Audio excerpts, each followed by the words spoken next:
Hi friends, welcome to Sai Meenu's kitchen. நம்ம இன்றைக்கி கதம்ப சட்னி எப்படி பண்ணலாங்கிறதான் நம்ம இன்றைக்கி பார்க்க போகிறோம். வாங்க பார்க்கலாம். ஃபஸ்ட்டே அடுப்பு ஆன் பண்ணி கடாய் வச்சுருக்கிறேன். இதில் ஒரு 3 ஸ்பூன் அளவு நல்லெண்ணெய் சேர்த்துக்கிறேன். இப்போ இது சூடானதும் சின்னதாக கட் பண்ண பெரிய வெங்காயம் 1, ஒரு 12 சின்ன வெங்காயமும் சேர்த்துக்கிறேன். இதை நல்லா வதக்கிக்கலாம். ஃபுல்லாக சின்ன வெங்காயத்தில் பண்ணாலும் பண்ணலாம், அதுவும் ரொம்ப நல்லாவே இருக்கும்.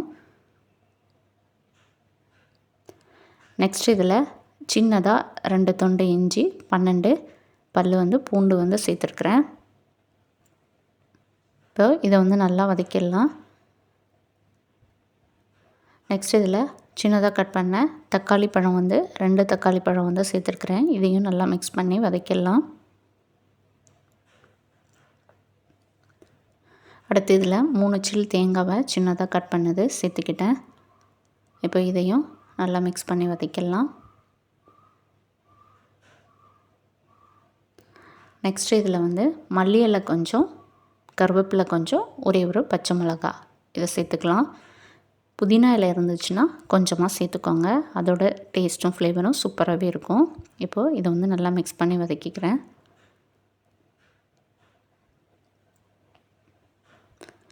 நெக்ஸ்ட்டு இந்த சட்னிக்கு தேவையான காரத்துக்கு காஞ்ச மிளகாய் ஒரு 7 காஞ்ச மிளகாய் நான் சேர்த்துக்கிறேன். இது நம்மளோட இஷ்டம்தான், காரத்துக்கு ஏற்ற மாதிரி கூட்டவோ குறைக்கவோ செஞ்சுக்கலாம்.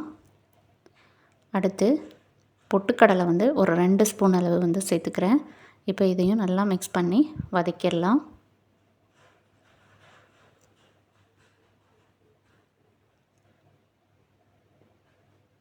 அடுத்து இதுக்கு தேவையான அளவு உப்பை இந்த டைமில் நான் சேர்த்துட்றேன். சேர்த்து நல்லா மிக்ஸ் பண்ணி கொடுத்துடலாம். இப்போது எல்லாமே நல்லா வதங்கி ரெடி ஆயிடுச்சு.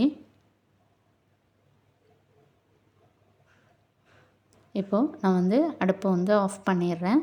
இது நல்லா ஆறணும். ஆறின பிறகு நம்ம இதை மிக்ஸி ஜாரில் போட்டுக்கலாம். இப்போது நல்லா ஆறிடுச்சு. கொஞ்சமாக தண்ணி சேர்த்துட்டு அரைச்சி எடுத்துட்டேன். இப்போது இதை தாளிச்சிடலாம். கடாயில் ஒரு 2 ஸ்பூன் அளவு நல்லெண்ணெய் சேர்த்துட்டு கடுகு உளுந்தம் பருப்பும் சேர்த்துக்கிறேன். அது பொரிஞ்சதும் கருவேப்பிலை கொஞ்சம், நெக்ஸ்ட்டு அரைச்சதை நான் இதில் சேர்த்துக்கிறேன். சேர்த்துட்டு மிக்ஸி ஜாரில் கொஞ்சமாக தண்ணி சேர்த்துட்டு அதையும் நம்ம இதில் சேர்த்துட்றோம். இப்போது நல்லா மிக்ஸ் பண்ணி கொடுத்துடலாம். கொஞ்ச நேரம் மீடியம் ஃப்ளேமில் வச்சு நல்லா கொதித்து வரணும். அதுக்கு பிறகு லோ ஃப்ளேமில் மாற்றிடலாம்.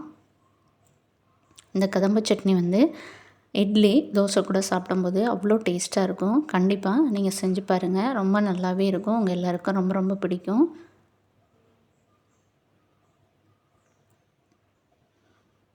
இப்போது லோ ஃப்ளேமில் ஆக்கிட்டேன். நல்லா மணமாக சூப்பராக இருக்குது.